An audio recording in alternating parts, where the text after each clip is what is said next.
Bonsoir et bienvenue sur la chaîne d'Océan de Coach. Je suis Frédéric Ranganayagi et je vous souhaite la bienvenue pour ce nouvel épisode d'Au fil de l'idée. Ce soir, nous avons un invité exceptionnel et sans plus tarder, allons l'accueillir et à la rencontre de Christophe. Bonsoir Christophe. Bonsoir Frédéric. Je te souhaite la bienvenue pour ce nouvel épisode d'Au fil de l'idée. Et j'aimerais te poser la question, qui es-tu? Alors j'aimerais avoir la réponse. Ah, Ça fait, plus de 60 ans maintenant que bon, peut-être pas que je me pose la question parce que c'est peut-être pas une question qu'on se pose tout de suite.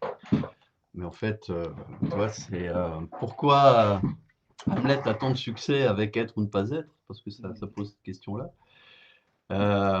Et puis c'est, blague à part, c'est, de plus en plus mon sujet de travail sur l'identité justement.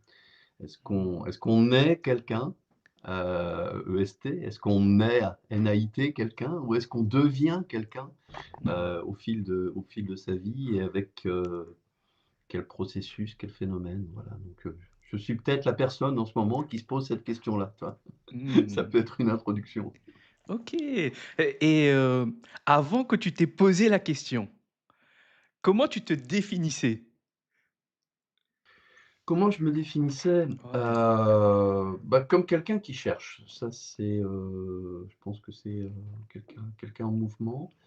Hem, je raconte souvent, ça c'est pas c'est assez c'est écrit dans pas mal de supports de conf, donc je peux en parler que, j'ai trois drivers, trois leviers de motivation, tu vois? Qui sont, la curiosité. Heu, Mmh. j'ai toujours envie d'aller, voir s'il y a une porte quelque part, si je trouve une porte, de l'ouvrir et une fois que je l'ai ouverte, j'ai envie de raconter aux autres ce que j'y ai vu. J'ai envie de Mmh. leur dire: «Là, il y a un truc». Donc il y a ce côté transmission qui est le 2e levier, qui a commencé très tôt, puisque quand je faisais mes études, je donnais déjà des cours et c'était, une manière de transmettre et c'était au-delà de transmettre, la connaissance, c'était transmettre, la joie d'apprendre. Tu vois? Oh! Il y avait ces deux dimensions. C'est-à-dire que ça rejoint le soutien, puisque c'était du soutien scolaire, donc le soutien commençait là aussi. Mmh. C'était ce bonheur quand tu as parce que ça m'arrivait d'avoir des ados, des pré-ados qui étaient en difficulté, dans leur classe sur une matière. C'était les cours de maths et de physique à l'époque Mmh. et qui me disaient: «Ouais, ça y est, j'ai compris». Tu vois, le truc qui s'éclaire parce qu'il y avait quelqu'un qui prenait le temps d'essayer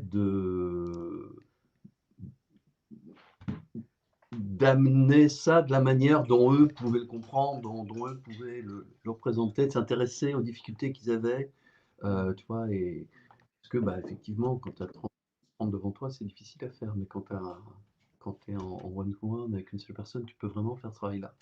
Mmh. Voilà et c'est un petit peu le début de ça, je crois. Mmh.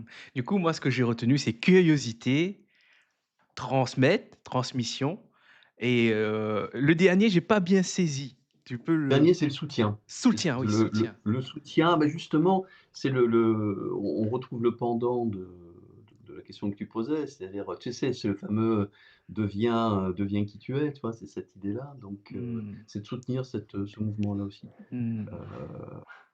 c'est pas un hasard si ça m'a amené à devenir coach à un moment, mais c'était bien Mmh. bien avant ça déjà. D'accord et d'ailleurs, tu as choisi une thématique dont on va parler. Est-ce que tu veux bien la prononcer et me dire où est-ce que tu aimerais qu'on commence? Sur quoi on Alors oui, devrait bon, commencer? tu m'as demandé de quoi on pouvait parler et Oui. je dis: «Tiens, j'ai envie de parler des histoires qu'on se raconte». Heu et on peut reboucler, hein, tout de suite avec ta première question parce que qui es-tu? Mmh. Ça invite à raconter, l'histoire qu'on se raconte à propos de qui on est. Et cette histoire, elle est, conditionnante, elle est un peu autoprophétique. Mmh. Tu vois? L'histoire qu'on se raconte, ben, on va avoir tendance du coup à s'y conformer, Mmh. pour le meilleur et pour le pire. Ça veut dire que quelque part, moi, si je comprends bien, toi, aujourd'hui, tu es en train d'analyser ta propre histoire et tu te rends compte que certains récits que tu te racontais ou qu'on t'a raconté a influencé de manière plus ou moins importante ta carrière ou même, tes choix, tes décisions que tu as prises au Oui, fil du temps? oui et le bon, un autre aspect de mon parcours, ça a été la découverte de l'approche systémique ou de la pensée systémique et puis après de la pensée complexe et qui amène cette idée de la circularité. C'est-à-dire que, ce phénomène, bah, il agit dans les 2 sens. C'est-à-dire que ce que je raconte, bah, ça influence, ce que je vais tenter de faire, ce que je vais avoir envie de faire, comment je vais le vivre et ce que je vis, bah, va aussi avoir une capacité à influencer l'histoire que je me raconte. Mmh. Et des fois, ça se fige, des fois ça grippe, c'est ce qu'on appelle avoir des problèmes. Et puis, des fois, ça provoque aussi des sauts un peu quantiques, hein, tu vois? Où un événement, va faire qu'on va, vraiment, changer de manière importante ce qu'on se raconte sur sa vie. Et Mmh. peut-être que ça va ouvrir de nouvelles perspectives ou peut-être que ça va en refermer, voilà. Donc c'est toi, c'est tout le temps cette interaction que je trouve fascinante. Ça veut dire que c'est quelque chose qui est en perpétuel mouvement et ça demande certaines enfin, j'aimerais savoir justement comment toi tu t'y prends aujourd'hui par rapport à ta vision parce que ça bouge et c'est complexe.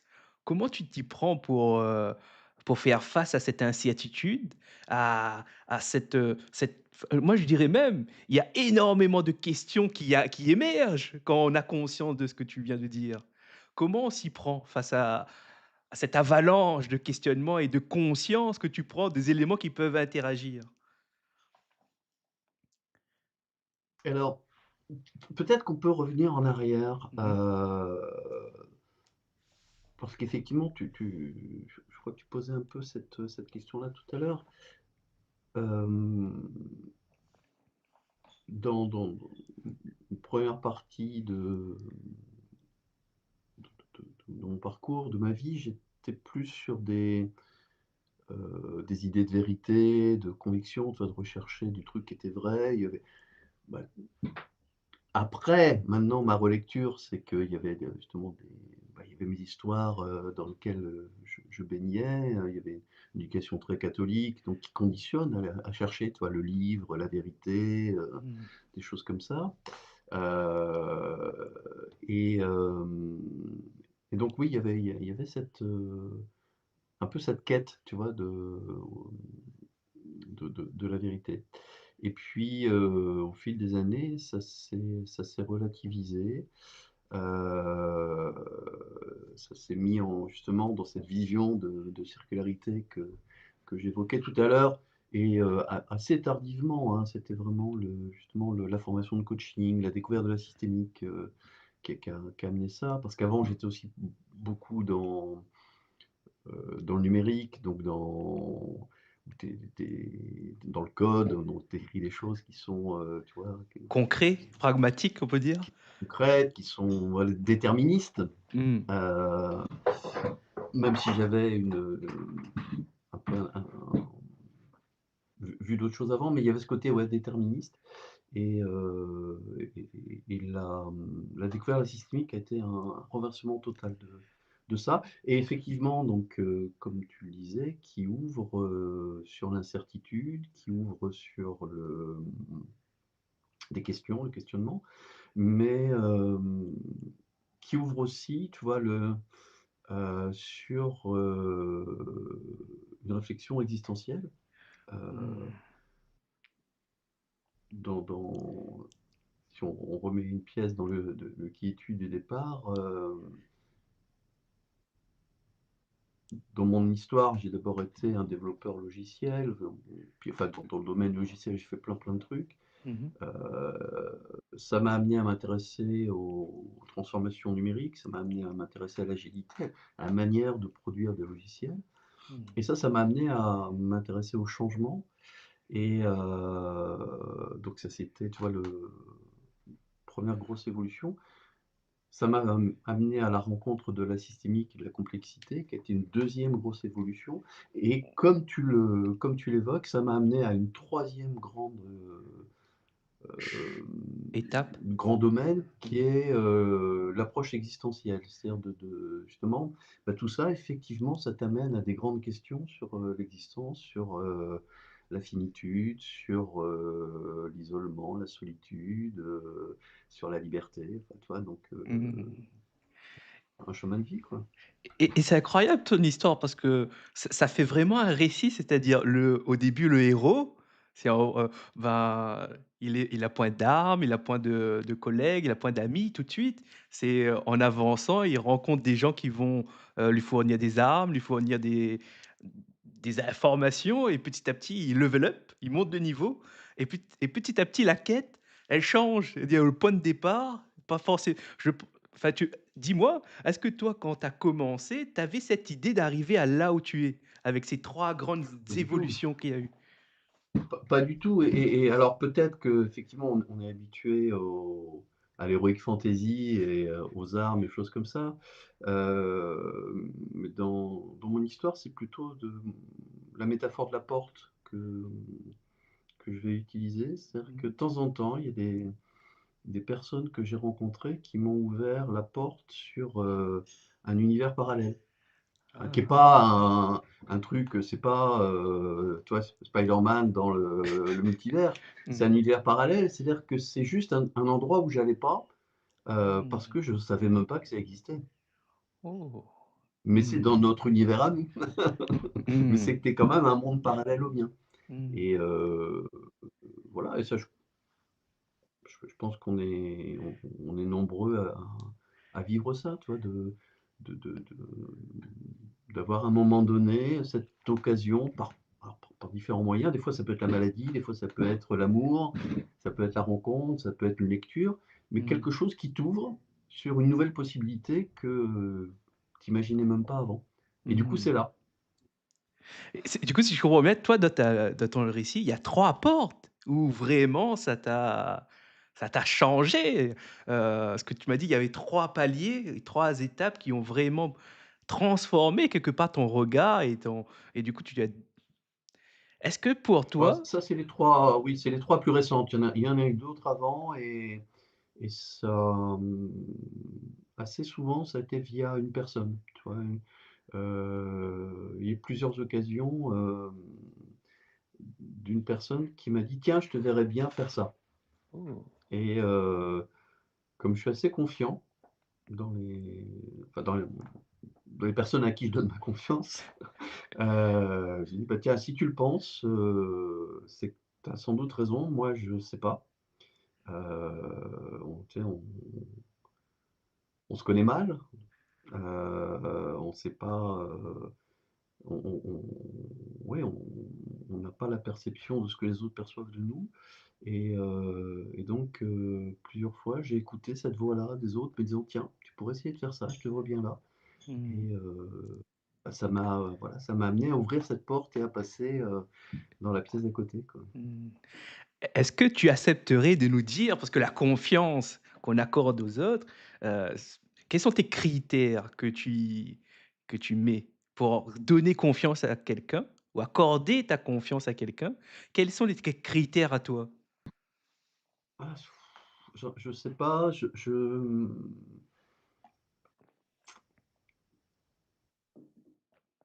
il y a une chanson, d'une chanteuse française, zut, j'ai plus son nom, mais alors tu verras, ça se reproduira de plus en plus, privilège de l'âge, les noms m'échappent.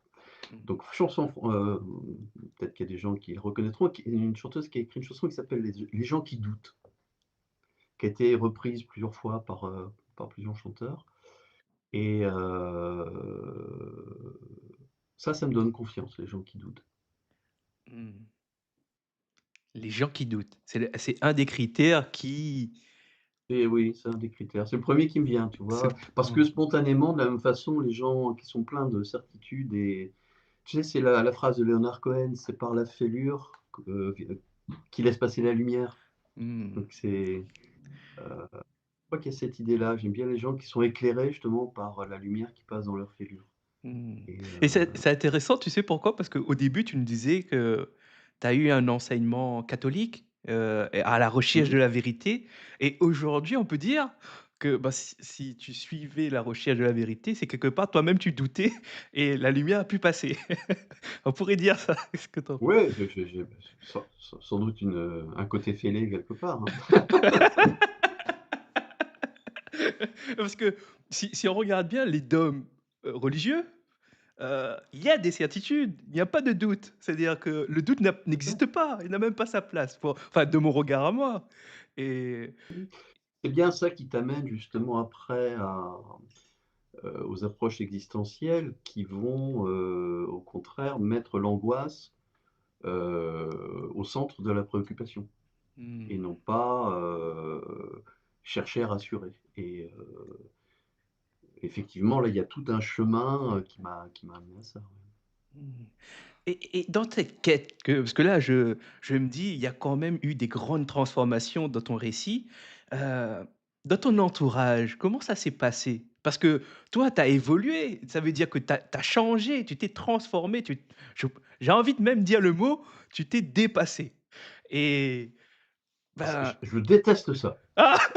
Je déteste cette idée-là parce que je ne vois pas comment on peut se dépasser soi-même, tu vois? Pour Ah! moi, ça n'a aucun sens. Faudrait être 2 pour pouvoir se dépasser. En fait, moi, je vais te dire pourquoi j'utilise le mot dépassement, parce que, il vient de Philippe Mérieux, quand il parle de dépassement de soi et il dit en fait: «Le dépassement de soi, c'est quand tu fais des actions et quand tu regardes en arrière, tu te dis: "Tu ne pensais pas que tu étais capable de faire ces actions-là"» et tu as cette notion de progression. Et il rajoute que c'est pas une quête narcissique, c'est pas se mettre, soi, tout le temps analyser, être le meilleur. C'est pas non plus une compétition avec les autres, mais c'est de se mettre le dépassement de soi, c'est de se Bon. mettre dans une logique de progression, de recherche, Ouais, mais de justement, tu vois, mmh il y a ce côté, tu prends bien soin de préciser que c'est pas une compétition avec les autres, mais c'est peut-être déjà le début d'une compétition avec soi-même. mmh. Parce que Et moi, je préfère beaucoup l'histoire, tu vois? Parce qu'on est là pour parler d'histoire. Donc, tu oui. vois, c'est le langage, la manière de raconter les choses, les mots qu'on utilise, véhiculent des choses et se Mmh. dépasser, pour moi, véhicule, possiblement, tu vois, cette, injonction justement au progrès, cette injonction à aller plus loin et cetera. Mmh. Moi, je préfère cette idée, qu'il y a des chemins parallèles sur les côtés. Tu vois? Que c'est pas forcément Mmh. devant, c'est pas ça peut être partout, Mmh. c'est ailleurs et je préfère ça. Et Mais voilà, c'est moi, hein. oui, non, non, c'est super intéressant parce que j'ai envie de te poser la question, qu'est-ce que tu as dû accepter pour arriver à ce discours? Parce que, ce n'est pas simple d'avoir cette vision. Ça demande de faire des choix et comment aujourd'hui tu arrives à avoir cette vision-là? Qu'est-ce que tu as dû accepter et qu'est-ce que tu as dû renoncer finalement? Bon, je sais pas, j'ai envie de dire que la vie m'a appris, peut-être mes limites aussi, tu vois? Parce qu'on a ce discours sur le dépassement, mais en faisant des expériences, on apprend aussi, où sont nos limites. Hem, j'ai, j'ai eu la chance d'avoir, entre autres, 2 passions dans ma jeunesse et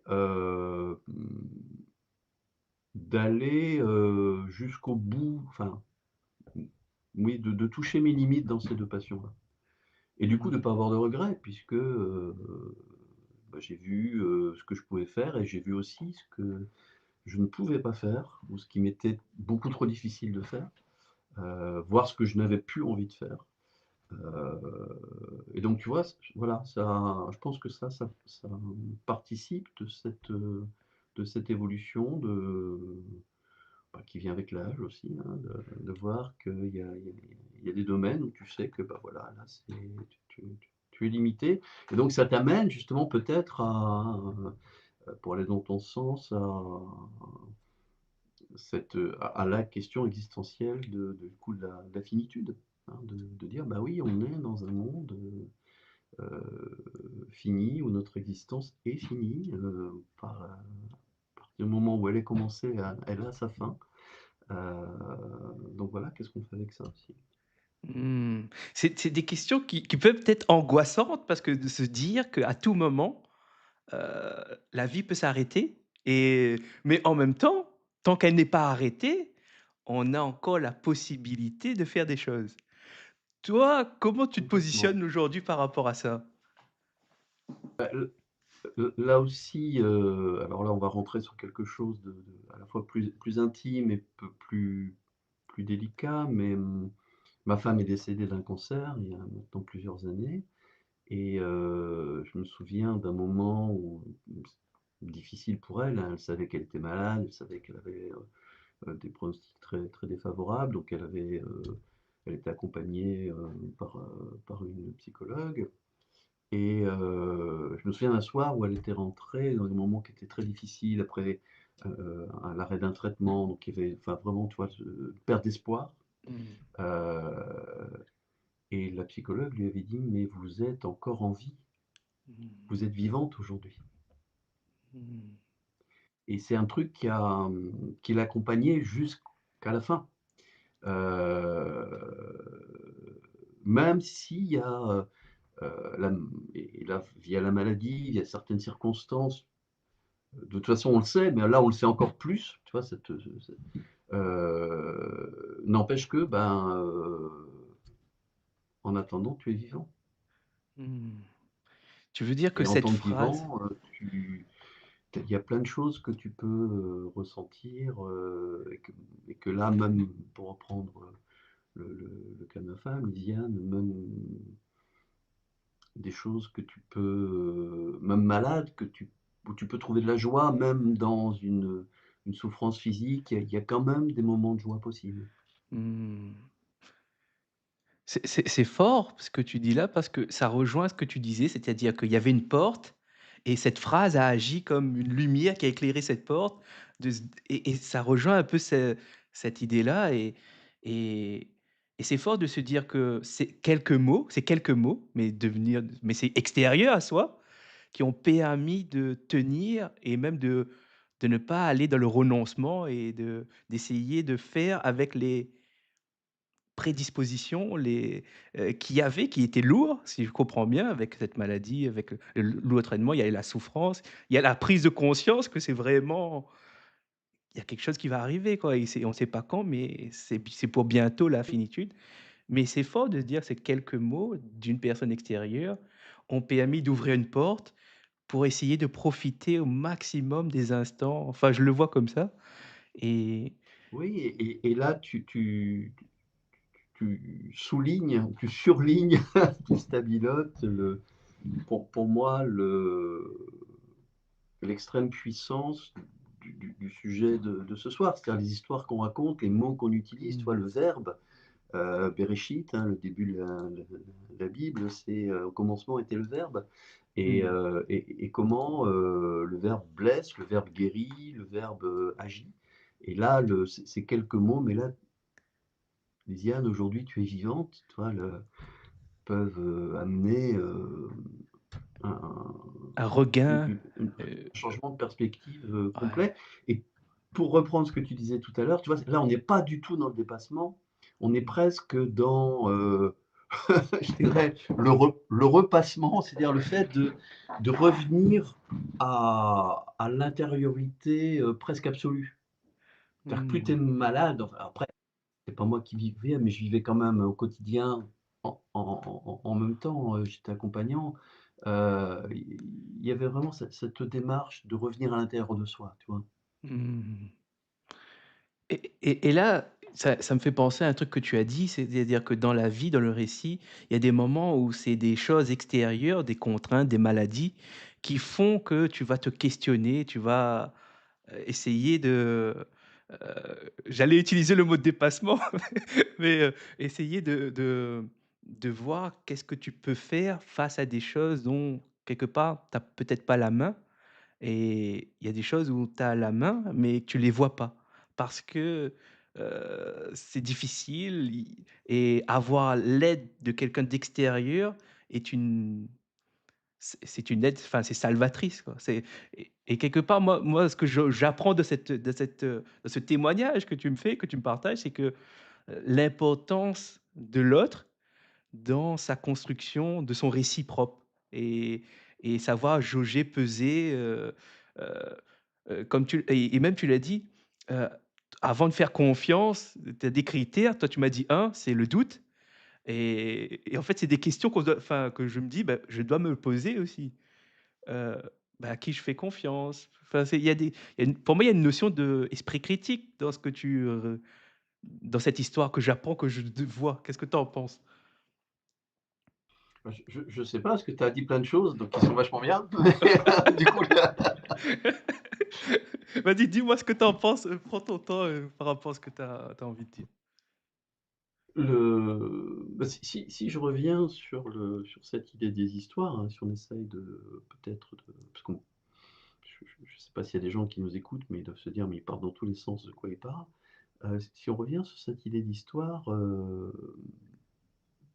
ma croyance aujourd'hui, c'est que, en permanence, on se raconte des histoires, qu'on ne peut pas faire autrement, qu'on en a besoin pour vivre, Mmh. parce que on parle de donner du sens, hein, ça c'est souvent un mot qu'on va utiliser. Pour moi, se donner du sens, alors quand je dis pour moi, il y a pas que moi, hein, on est quelques-uns, mais donner du sens, ça passe par les histoires qu'on se raconte. Et les histoires qu'on se raconte vont avoir cet effet qu'elles vont conditionner ce qu'on va percevoir du monde, Mmh. dans lequel on vit. Et c'est là où c'est intéressant, justement, ces accidents de la vie. Alors quand je dis accident, ça peut être, positif, négatif. Enfin, tu vois, c'est justement l'histoire qu'on va raconter à ce propos-là et il y a plein de gens qui vont effectivement te raconter comment une maladie a changé le cours de leur vie. Mmh. Hein, un burn-out, une maladie grave comme un cancer ou, enfin, tu vois, un événement qui a priori peut être vécu comme quelque chose de négatif. Beaucoup de gens vont te raconter comment ça a été un moment, un point de basculement, de rupture, enfin comme tu veux, Mmh. dans leur existence. Parce que ça a amené à reconfigurer l'histoire. Mmh. Quand tu parles de ça, je pense à une personne en particulier il s'appelle Philippe Croizon. Il a perdu ses 2 jambes, il a perdu ses 2 bras, je crois et il a traversé la Manche à la nage. Tu et Mmh mh. lui, j'ai assisté une fois à une de ses conférences, mais il dit exactement ce que tu viens de dire. C'est-à-dire qu'après cet accident de la vie, il le dit, il est beaucoup plus heureux aujourd'hui qu'avant. C'est et pourtant on peut imaginer à quel point il a souffert, à quel point, il a plus de bras, plus de jambes, mais il le perçoit aujourd'hui, cet événement, heu, comme quelque chose de positif, d'extrêmement positif et même, ça lui a permis de rencontrer une autre femme, ça lui a permis de reconstruire une autre vie et c'est là où j'aimerais te poser la question. Bah, toi aujourd'hui, est-ce que tu as des si tu en as, mais est-ce que tu veux bien nous partager, quelques outils qui permettent justement d'agir sur cette perception? J'ai entendu dire, ben, les mots. Les mots déjà, c'est un vecteur de sens. C'est il y a des choses derrière. Mais quoi d'autre comme outil que tu pourrais me conseiller? Je suis pas très à l'aise avec les outils, Ouais. je pense déjà que sur les mots, on peut passer du temps. Mmh. Hem, moi donc j'ai fait je parlais des passions que j'ai eues tout à l'heure. Une des passions, c'était le théâtre. J'ai fait beaucoup de théâtre. Hem Avec la passion des mots, vraiment des mots. C'est ce qui m'intéressait dans le théâtre, plus que le corps, c'était les mots. Il y a la place pour plein de choses, hein, Mmh. c'est pas du tout, c'est moi, c'est mon ressenti. Je suis très, très sensible à la musicalité du langage, à la puissance des mots et heu et j'avais, la dernière activité que j'avais s'appelait «Dis-moi des mots». Mmh. Hem, donc tu vois? Est-ce qu'on a besoin d'autres outils? C'est tout par exemple, l'apport d'un des domaines de la psychothérapie, tu vois? De dire on peut essayer de soigner avec des mots, on peut essayer de soigner avec, en s'intéressant aux histoires, en essayant de faire évoluer les histoires. Donc voilà, déjà avec ça, je pense qu'on peut remplir une vie avec des mots déjà, hein. Mmh. C'est quelque part, ça veut dire que toi, quand tu entends un discours, tu entends un récit d'une autre personne, tu as 1000 questions qui te viennent et tu as des hypothèses qui sont formulées, par rapport aux mots choisis et comme Alors toi c'est pas comme non? ça que ça va fonctionner. Ça, Ouais. c'est ce que fait l'IA, Oh! Toi, hein, comment tu c'est ce qu'est l'IA en fonctionnes? analyse sémantique et l'IA est super forte là-dedans. Mmh. D'ailleurs, enfin, on pourra peut-être y revenir après. Hem, Moi, je fonctionne pas comme ça parce que je suis un être humain, Mmh. heu et que je ressens d'abord avant de voir le processus cognitif dont tu parles, tu vois? Mmh. Heu, j'ai un fonctionnement particulier dans le sens où, il y en a qui ont d'autres qualités, d'autres défauts, d'autres machins, enfin voilà. Moi, il se trouve que, je réagis fortement à ce que j'appelle la dissonance dans ce que j'entends. C'est-à-dire? Heu, Bah, c'est-à-dire que, par exemple, j'ai fait beaucoup de direction d'acteurs et mon mon outil, puisque tu parlais de ça, c'était vraiment cette écoute et ce moment où il y avait quelque chose en moi qui disait: «Là, c'est pas juste», comme une note, tu vois, qui est comme une fausse note et en plus, j'ai une très mauvaise oreille musicale, donc c'est autre chose, tu vois? C'est pas c'est mais je pense que ça doit ressembler à ça pour un musicien. Le musicien va être, choqué, ça va le faire même souffrir, tu vois? D'entendre, Une fausse une note? fausse note, une répétition de fausse note dans un morceau. Moi, ça peut me faire souffrir intérieurement d'entendre, quelque chose dans le récit, dans le langage, dans la, prise de parole, ou dans l'écriture, parce que c'est dans la lecture, dans la combinaison de mots, Mmh. quelque chose qui va dissonner. Mmh. Et c'est très lié au sens, hein, tu vois? Il y avait un collègue quand j'intervenais en coaching en entreprise qui me surnommait Mister Why. Je posais toujours la question, pourquoi je suis resté à ce stade-là infantile, tu vois? Pourquoi? Mmh. Et et j'ai besoin qu'il y ait un moment, il y ait une espèce d'harmonie comme ça du truc et si j'ai pas ça, il y a quelque chose qui est inconfortable à l'intérieur. Donc ça, Mmh. c'est du ressenti pur, tu vois? Et par exemple, je te parlais d'IA parce que je trouve que là, c'est génial parce que ça m'arrive aujourd'hui avec l'IA de lui dire: «Tiens, ce texte-là,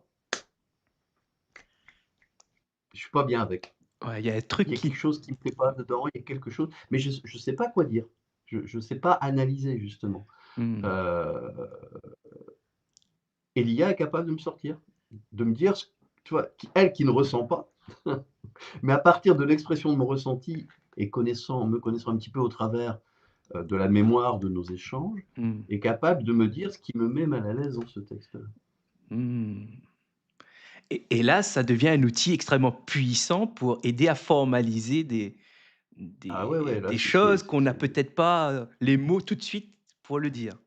Et c'est extraordinaire, ouais. Mmh. mmh et tu sais, quand je t'entends, je me dis que, justement les why, qu'on t'appelait Mister Why, bah, c'est justement ces why là qui ont nourri ta bibliothèque interne et qui te permettent peut-être d'affiner de plus en plus cette oreille auditive ou cette perception d'incohérence ou de décalage quand, moi enfin, c'est une hypothèse, hein, Oui, je pas seulement, parce que c'est aussi tout un travail de vie. Je te dis, j'ai fait beaucoup de mmh, théâtre. Au théâtre, je faisais vraiment ça,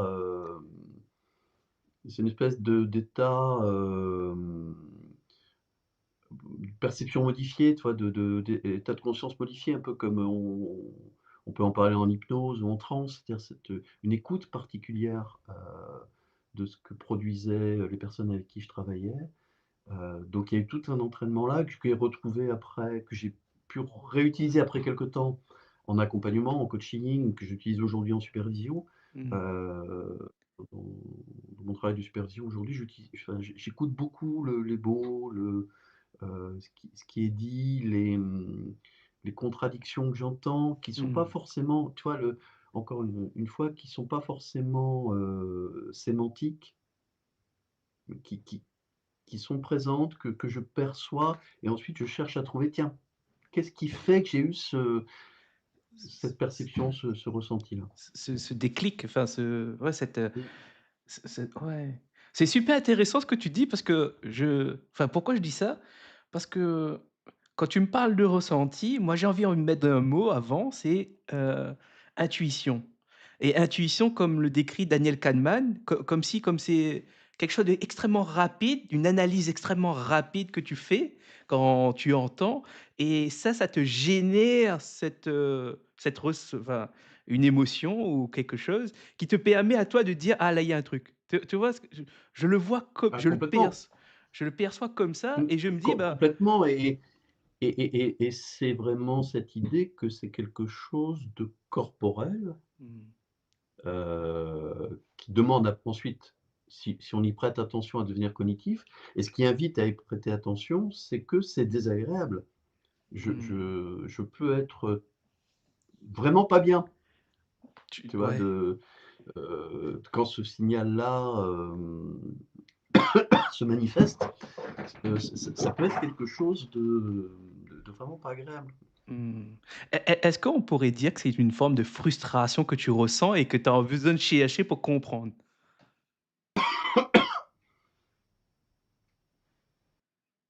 Pas forcément de frustration, parce que frustration, c'est le mot que je mets, moi, c'est dissonance. C'est Dissonance. quelque chose qui n'est pas en place, Mmh. ou quelque chose qui n'est pas à sa place, Mmh.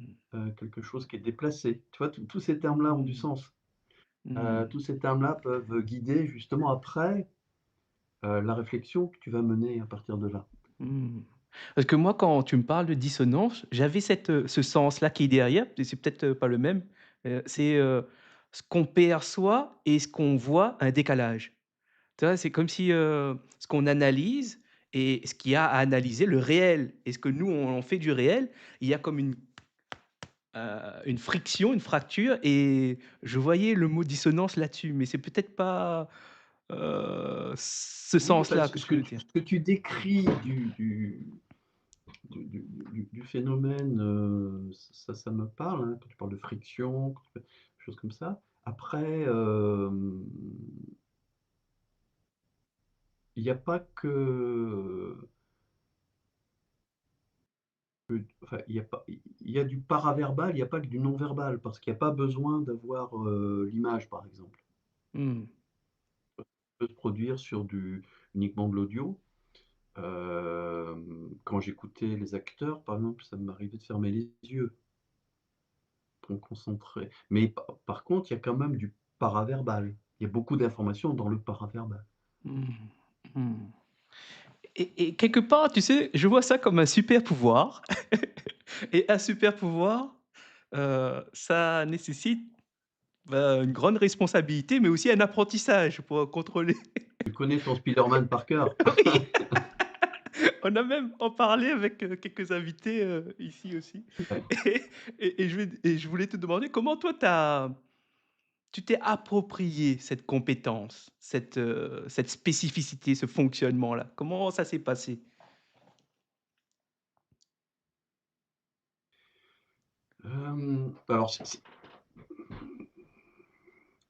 Alors tu m'emmènes sur un terrain, glissant Ah. parce que, ça mène à, tu vois, Spider-Man, c'est un super-héros avec des super pouvoirs, il y a les X-Men, il y a les machins, bon, j'ai pas du tout cette prétention-là. Néanmoins, si ces histoires-là nous parlent, c'est parce qu'elles disent quelque chose de nous tous, Mmh. tu vois? Donc on va parler de nos pouvoirs à nous, hein, pas de super-héros, mais nos pouvoirs d'être humain. Heu, Effectivement,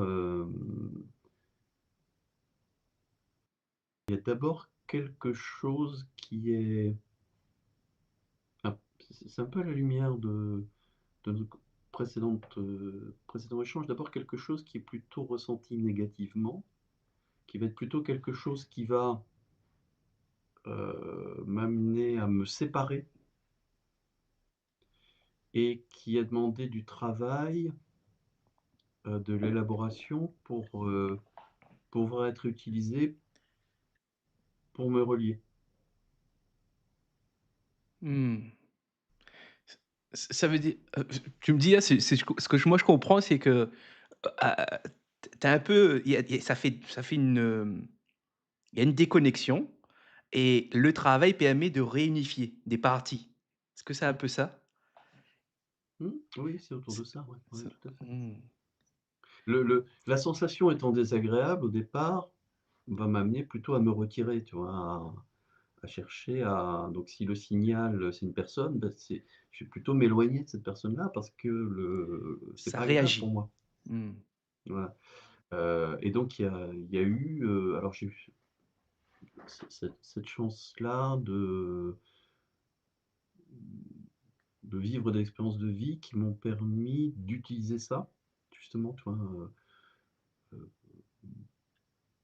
et de trouver une utilisation maintenant et d'en faire effectivement un pouvoir aujourd'hui. C'est-à-dire qu'aujourd'hui, c'est quelque chose que j'utilise, consciemment. Mmh. Tu vois, là où avant, c'était quelque chose qui me, dont peut-être je souffrais, Tu subissais inconsciemment quoi. parce que c'est pas mes ouais, que je subissais, ouais, Mmh. exactement, ouais. Mmh et moi, ça me fait penser, est-ce que tu as c'est une question vraiment, ça me fait penser un peu les troubles autistiques. C'est-à-dire, c'est des fonctionnements spécifiques ou vraiment singuliers et est-ce que c'est quelque chose de comme est-ce que ça a un rapport avec ça? Est-ce que tu as essayé de voir cette démarche-là, de savoir si toi tu as pas parce que le trouble autistique, va c'est un spectre, ça c'est assez large, il y a plein de choses et est-ce que, toi tu as parti vers ce chemin-là pour essayer d'expliquer ce fonctionnement-là qui est plutôt atypique, on peut dire? Oui, mais ce que tu d'une certaine façon, pour moi, tu fais la question et la réponse en même temps. Ah! C'est-à-dire que tu en parles bien comme d'un spectre, Mmh. c'est-à-dire quelque chose qui n'est pas, tu vois, une couleur franche, mais quelque chose où, ben, on va trouver plein de gradations, plein de De de combinaison, de sensibilités, tu mmh. vois, différentes. Donc à un moment donné, il y a des grands sages qui vont décider pour des raisons plus ou moins,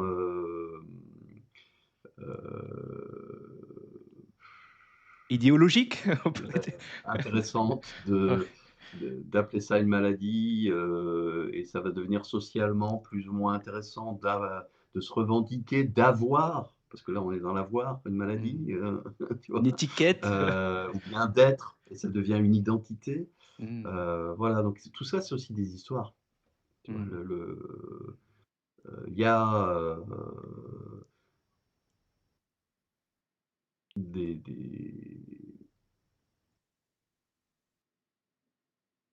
processus et puis il y a ce qu'on raconte sur les processus Mmh. et qui est, socialement, évolutif. C'est-à-dire que, tu vois, c'est Jacques-Antoine Malerovitch qui a fait au moins 2 bouquins là-dessus où il raconte l'évolution justement heu, de la définition des troubles au fil du temps et comment on crée des maladies en leur donnant un nom, hein, Mmh. et comment les maladies disparaissent après, parce que on est passé à autre chose. Mmh. C'est et là, ça montre bien que le doute est important parce que si jamais on diagnostique, on met une étiquette ou on enferme avec un mot et bien, a avoir le doute permet justement de peut-être aller chercher quelqu'un ou tomber sur quelqu'un qui nous montrera une porte de sortie. Oui, c'est ça, ou une manière différente de raconter ça ou d'utiliser ça. Ouais, ouais, ouais, tout à fait, ouais, Mmh. c'est exactement ça. Effectivement, ça c'est un des trucs, forts de l'approche systémique, c'est cette méfiance des étiquettes, dans le sens où, comme tu le dis, parce que, bah, on risque d'y croire. Mmh. Heu et il y avait j'ai fait une école qui s'appelle l'IGB, l'Institut Gregory Bateson, et un des enseignants de cette école-là qui avait fait un TEDx qui s'appelait,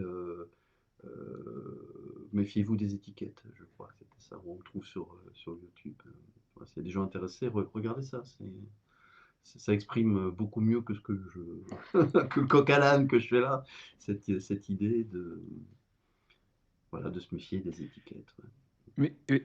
Christophe, je dois te le dire, c'est pas coq à l'âne ce que tu fais. Au contraire, il y a tout est lié et moi tu sais comment je vois ce que tu me racontes depuis tout au début? Au contraire, c'est un puzzle et en fait, tu nous partages des puzzles et c'est à aux spectateurs d'avoir la capacité d'assembler le puzzle pour voir l'image globale. C'est-à-dire que, mmh, tu partages des morceaux de puzzle et c'est à celui qui écoute de former à la fin le puzzle. Parce que si on le fait, si on associe, on colle les morceaux les portions de discours que tu as les morceaux de récits que tu as donnés, ça va former, enfin pour rester dans l'histoire, ça va former une histoire générale et on va voir que tout est connecté et tout a du sens et que, et c'est, moi je dirais même, c'est vraiment passionnant de ce que tu racontes parce que c'est à la fois profond, personnel, intime et même c'est je me rends compte, je te le dis, je me rends compte que ce que tu dis, ça demande des années de travail pour arriver à ces constats, à ce niveau d'acceptation et de compréhension et même de choisir cette vision que tu as. C'est-à-dire, c'est, c'est ton récit que tu te racontes aujourd'hui, il te permet de voir la vie d'une autre façon. De et même, je ne sais pas si c'est plus facile ou pas, mais en tout cas, j'ai l'impression que ça t'offre plus d'opportunités, tu as plus de marge de manœuvre et je dirais même que ton processus d'acceptation, il est beaucoup plus rapide. C'est-à-dire que tout à l'heure, tu as dit, enfin, on a parlé un peu enfin, de laisser aller des choses, enfin, parler de deuil quelque part et comment toi tu l'as vécu, bah, j'ai l'impression que, bah, qu'avec ces outils, avec cette vision, ces connaissances que tu as accumulées, elles l'aident quand même à avancer de manière un peu plus rapide, à vivre ces moments un peu de manière un peu différente et ne pas trop subir. Parce que si on subit, tu l'as dit, on subit, mais avec le temps, tu as enrichi enfin, ton savoir quelque part et le traitement que tu fais des récits, de ce qui t'arrive, elle est différente et j'ai l'impression, bah, je te vois comme je l'avais dit plus tôt, comme un vieux loup de mer. Vieux loup de mer dans le sens, quelqu'un d'expérimenté qui a accumulé des expériences et qui aujourd'hui, heu, peut vraiment le partager et de donner des récits différents à des personnes et j'ai dit beaucoup de choses, mais je te laisse, Ouais, dis-moi qu'est-ce que il y tu a il en y a il y a penses? beaucoup de choses, il y a des choses il y a des choses très gentilles. Je vais reprendre le lumière parce que ça me fait penser à une histoire, de des marins, autour de l'île Molène. Je ne sais pas si tu connais l'île Molène, c'est à côté de Ouessant, c'est dans la mer d'Iroise, au large de Brest, Mmh. et donc là, c'est des vrais bouts de mer, ce que je ne suis pas du tout, et on parle de personnes qui justement étaient capables de rentrer même par temps de brume, Mmh. en reconnaissant le bruit des vagues sur les récifs. Tu vois? De naviguer à l'oreille. Mmh. Et ça me touche beaucoup. Ça rejoint, tu vois, une autre sensibilité de l'écoute, d'être capable, tu vois, tu ce truc-là, d'être capable de naviguer à l'oreille, de pouvoir discriminer le bruit de la mer et d'entendre les vagues, de reconnaître quelle vague sur quel récif et par où il faut passer. C'est merveilleux. C'est un pouvoir, hein, il faut le dire. On n'a pas tous ça, ça se et la question en fait, la Bah, question est c'est de l'expérience, c'est des gens qui sont dans ce contexte-là et c'est de la mmh, répétition, tu vois? Heu, parce que pour eux, c'est utile, mmh, c'est nécessaire, hein. Parce que si ça tu relève sors de la pas en survie. Bretagne les jours où il brûle, bah, il y a beaucoup de jours où où va falloir trouver un autre une autre activité. Mais tu vois, je vais revenir en arrière parce qu'effectivement, tu as dit beaucoup de choses. Il y a un truc qui m pour illustrer un peu ce pouvoir des mots, tu vois? Heu, Tu utilisais et c'est une belle image, tu utilisais l'image du puzzle. Donc c'est une belle image et en même temps, je la prends en exemple parce que c'est une image qui pour moi ne raconte pas ce que je la manière dont je vois les choses. Mmh, Pourquoi ça? Parce que le puzzle, tu as une seule manière de l'assembler.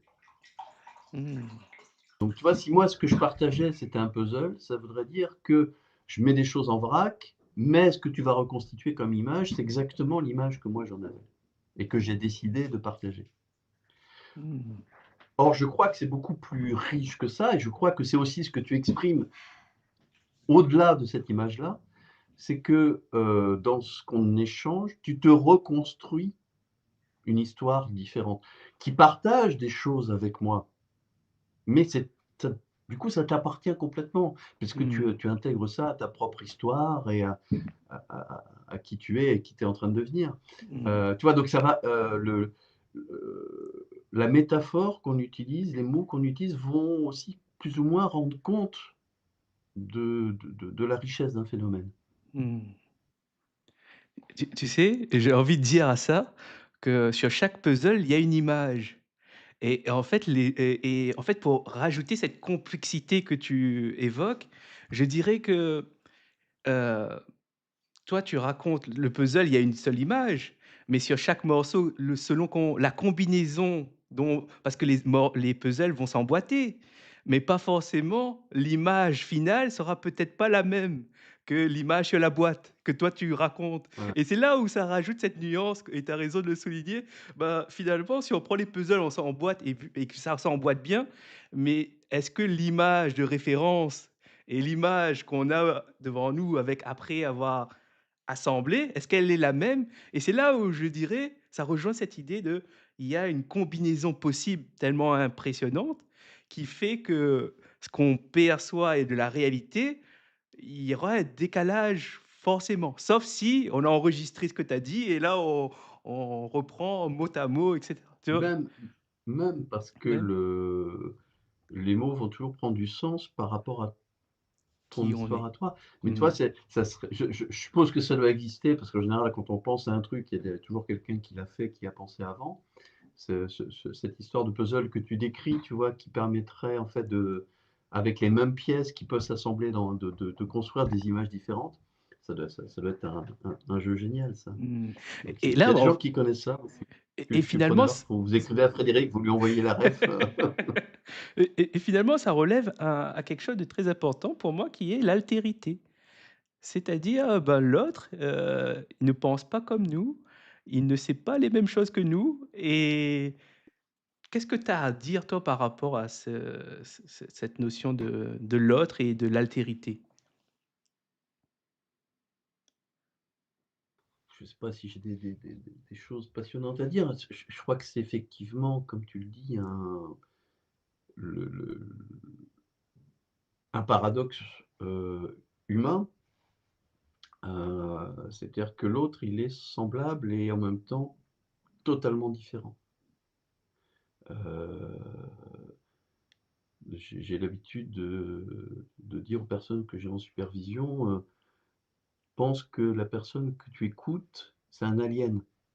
Mmh. Enfin, ne crois pas que parce que vous utilisez les mêmes mots, tu comprends ce qu'il te raconte ou que tu ressens ce qu'il peut ressentir. Mmh. Et en même temps, il y a ces phénomènes de neurones miroirs, d'empathie, tu vois? Qui fait qu'on va pouvoir se synchroniser, qu'on va pouvoir, même sans parler, vibrer sur la même chose.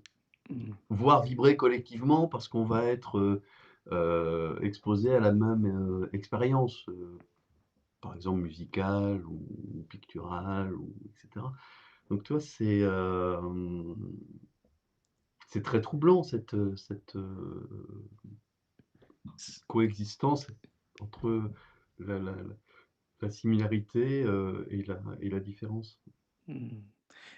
Et même ça rejoint des idées, politiques. Par exemple, bah, comment vivre ensemble quand on est différent et quelle histoire on se raconte, pour justement, tolérer l'autre et cetera et pour moi, il y a des idées les idées ne se valent pas.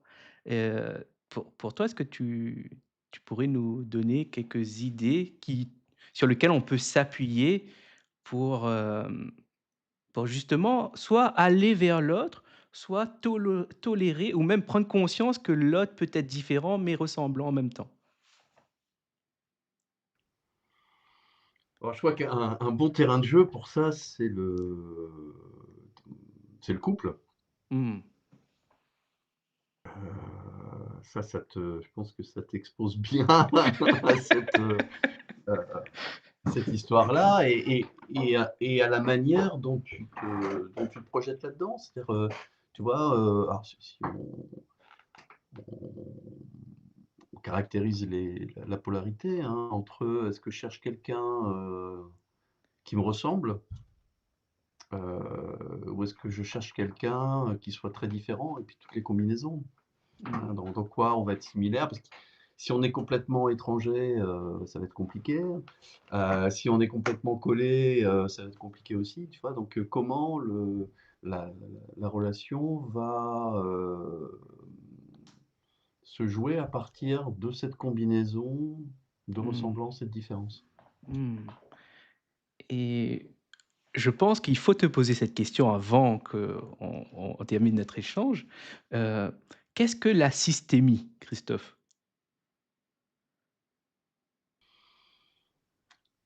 C'est une vaste question.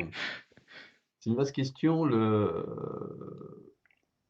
il y a certainement plusieurs moyens d'y répondre. Il y a des moyens académiques en donnant des définitions, il y a là, justement, enfin, je viens de proposer un parcours dont la première journée consiste à se poser cette question au travers de 5 perspectives différentes. Hein, Mmh.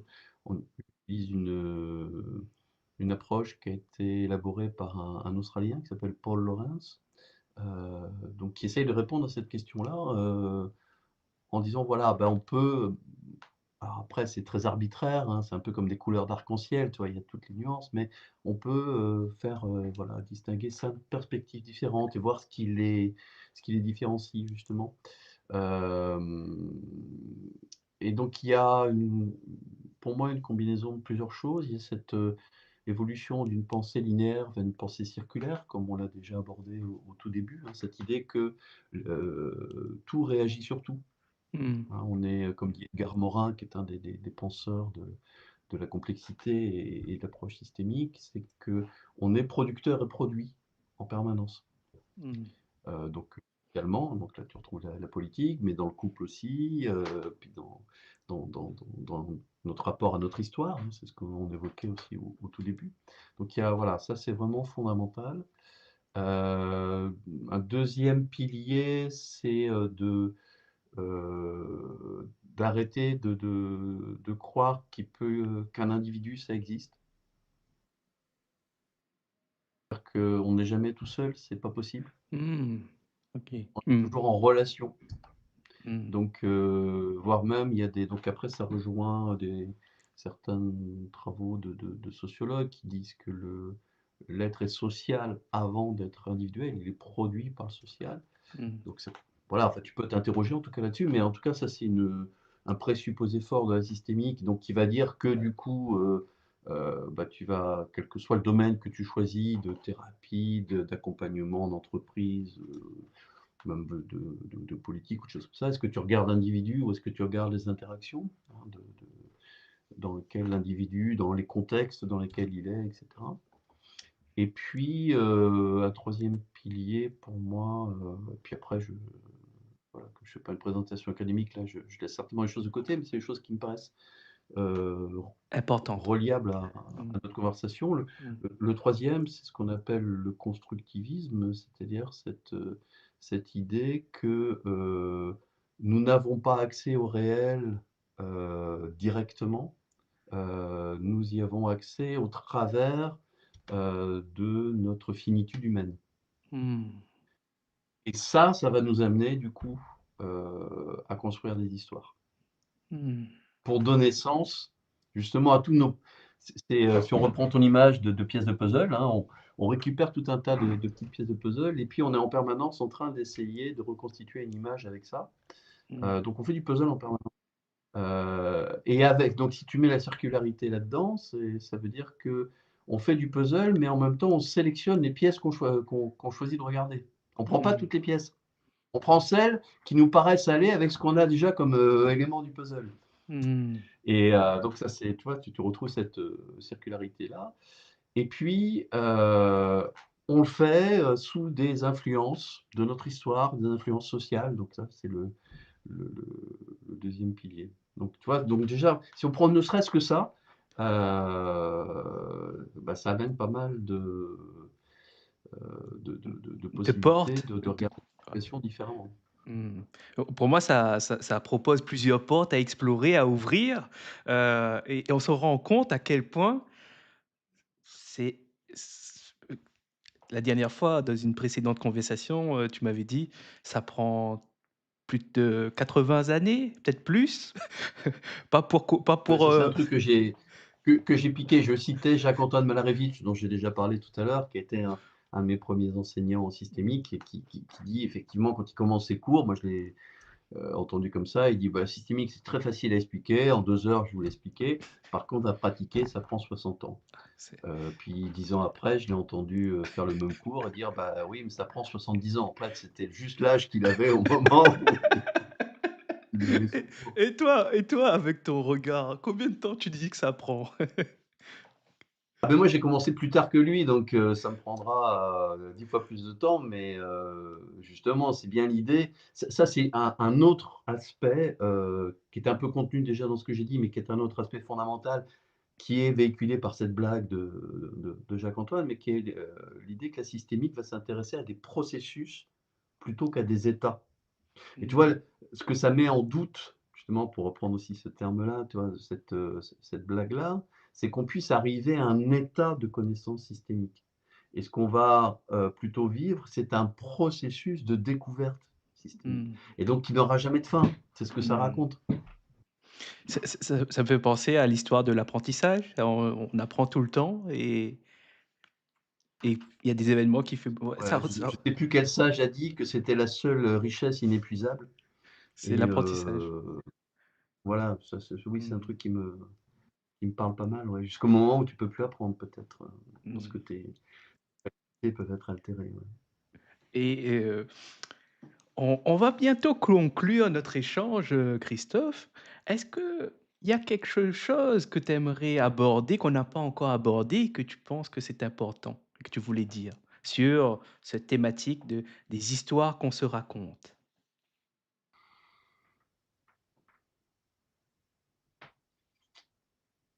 Ouais, de prêter attention à cette proposition-là, heu, de voir, de donner un petit peu d'écoute à cette proposition et à ce qu'elle peut, permettre de remise en question de plein de choses qui sont tenues pour acquises. Mmh. Aujourd'hui, par exemple, c'est ce que je cherche à faire dans les entreprises. De dire qu'il y a plein de choses qui sont du domaine des histoires qu'on se raconte, mais qu'on se les ait tellement racontées qu'elles sont devenues, ce que j'appelle sédimentées. C'est-à-dire que tu vois, on n'y fait plus attention, elles sont là Mmh. et du coup elles bloquent, tu vois? Mais ce ne sont que des histoires, Mmh. et donc on peut les remettre en question. Heu, on Pour les personnes qui l'ont pas encore lu ou qui connaissent pas, c'est, heu, lire, regarder le bouquin d'Harari, Sapiens, qui parle extrêmement bien de cette compétence de l'être humain à se raconter des histoires collectives. Voilà, c'est pour moi, c'était ça le sujet de ce soir, c'était hem, de remettre une pièce dans ce jukebox-là. Mmh. Et je Ces crois histoires. que non seulement, tu l'as fait de manière, très claire et en plus tu as donné des po tu nous as montré des portes à ouvrir pour justement permettre ce questionnement-là et par des références, par, heu, ton même ton histoire, tes témoignages que tu as racontés nous invitent nous-mêmes, moi en tout cas, ça m'invite moi-même à me questionner sur les critères que j'ai, l'histoire que je me raconte, heu et ces couches sédimentaires que tu parles là, je me dis: «Est-ce que toi finalement, ton travail, c'est pas justement d'inviter les gens, même en séance ou même de ton travail, c'est d'aller explorer ces différentes couches et de creuser un peu pour voir qu'est-ce qu'il y a, comme trésor, comme construction derrière pour peut-être reprendre la main et bâtir et là, un autre choix, de bâtir à partir de ça, de ce terreau-là, de ces couches. Tu as raconté je suis en train de terminer un bouquin, qui parle de cette démarche-là. Tu as quasiment raconté tout le bouquin. Avec une étape qui est, essentielle et que tu as mentionnée là brièvement et bravo pour ça, qui est pour moi éthique, qui est qu'il ne s'agit pas de forcer les gens à une autre histoire. Mmh.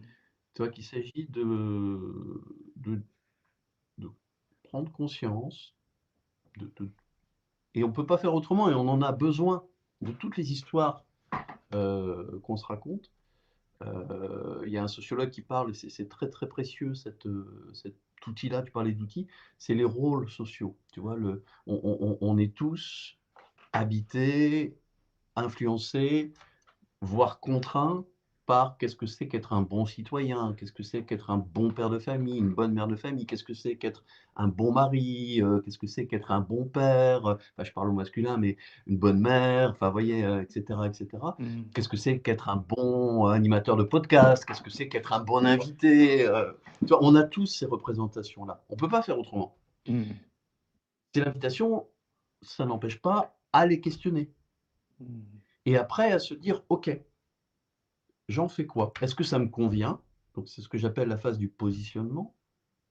Est-ce que je suis OK avec, ce que ça fait de moi, ce que ça me donne comme identité? Puisque, si on reboucle avec, cette question du départ.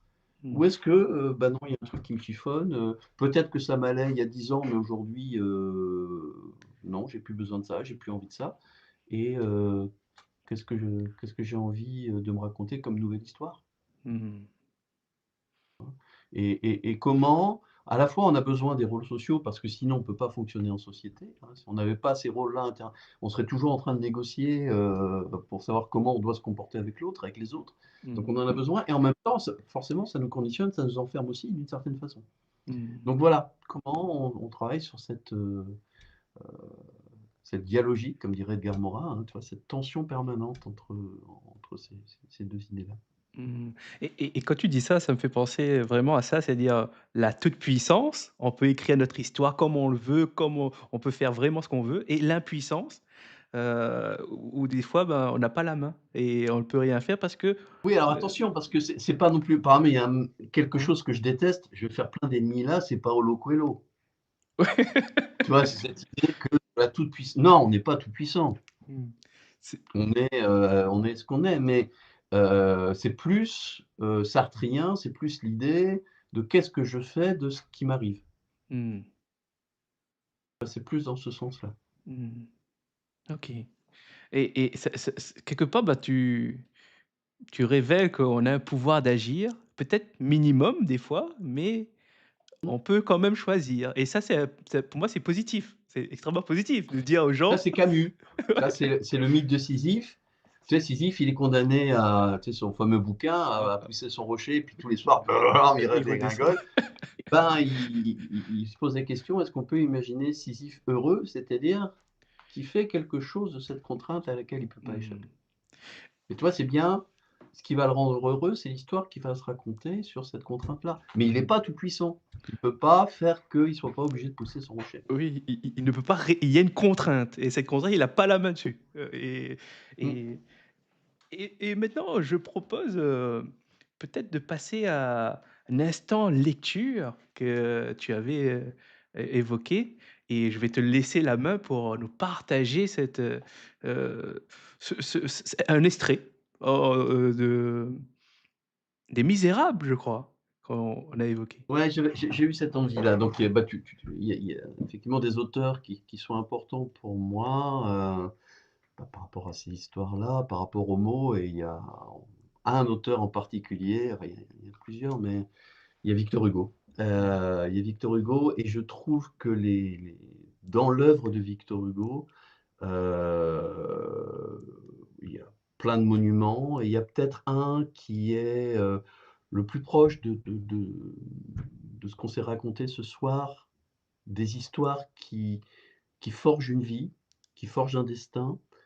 Pour moi, c'est Les Misérables, justement, qui Mmh. illustre ça avec, en particulier, cette, facette, hein, parce que c'est le même personnage, Jean Valjean et l'inspecteur Javert, c'est le blanc et le noir, hein, et comment,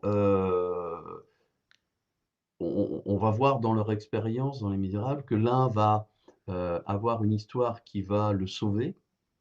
Donc lui, Jean Valjean se vit comme un forçat, il rencontre, ce fameux épisode, l'évêque qui lui dit: «Ben non, tu n'es pas qu'un forçat, tu as du bien en toi, je te rends à Dieu».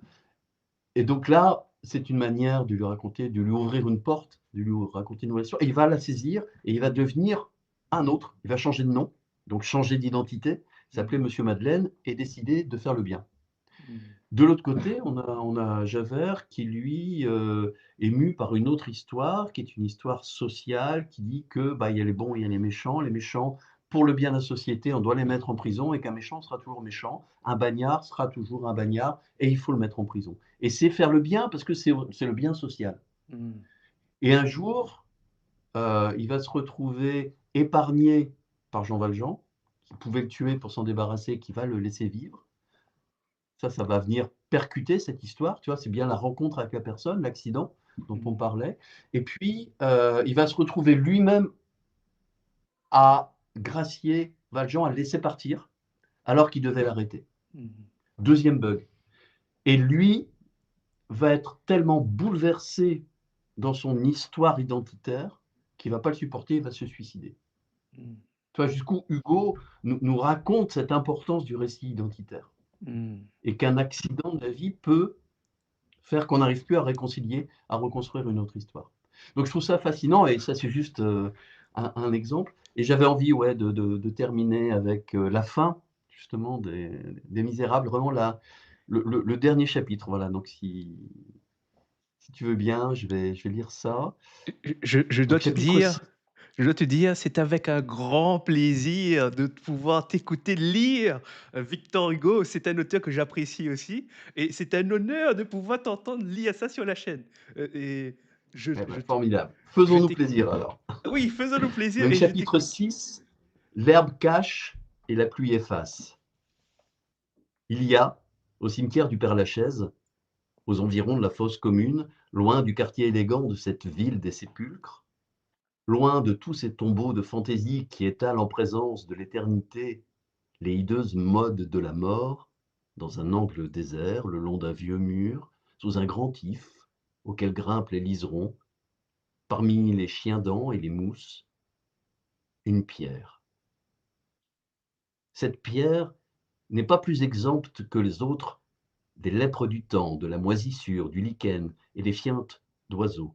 L'eau la verdit, l'air la noircit, elle n'est voisine d'aucun sentier, et l'on n'aime pas aller de ce côté-là, parce que l'herbe est haute et qu'on a tout de suite les pieds mouillés. Quand il y a un peu de soleil, les lézards y viennent. Il y a tout autour un frémissement de folles avoines. Au printemps, les fauvettes chantent dans l'arbre. Cette pierre est toute nue. On a songé en la taillant qu'au nécessaire de la tombe, et l'on n'a pris d'autre soin que de faire cette pierre assez longue et assez étroite pour couvrir un homme. On n'y lit aucun nom. Seulement, voilà de cela bien des années déjà, une main y a écrit au crayon ces 4 vers qui sont devenus peu à peu illisibles sous la pluie et la poussière, et qui probablement aujourd'hui sont effacés. Il dort. Quoique le sort fût pour lui bien étrange, il vivait. Il mourut quand il n'eut plus son ange. La chose simplement d'elle-même arriva, comme la nuit se fait lorsque le jour s'en va. Et c'est la fin. Christophe, merci pour cette lecture parce que on sent tout l'amour que tu as pour ce texte, cette partie du texte, et on te sent vivant quand tu le lis. Et ça fait du bien.